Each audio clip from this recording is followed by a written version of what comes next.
Viral pesan sopir bus Romyani dari balik sel untuk Hotman Paris.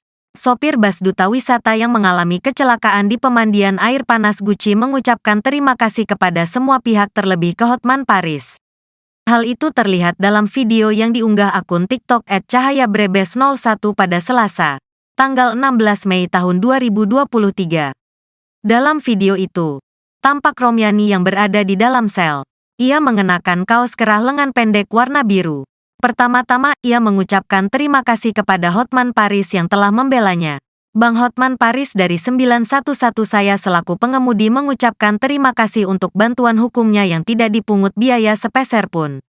Saya mengucapkan banyak-banyak terima kasih, semoga lancar dan sehat selalu, ucap Romyani dari balik sel. Selain mengucapkan terima kasih kepada Hotman Paris, Romyani juga menyampaikan ucapan terima kasih kepada semua pihak. Tak hanya Romyani, Kenek Bus juga ikut berterima kasih kepada seluruh masyarakatnya yang telah mendoakannya.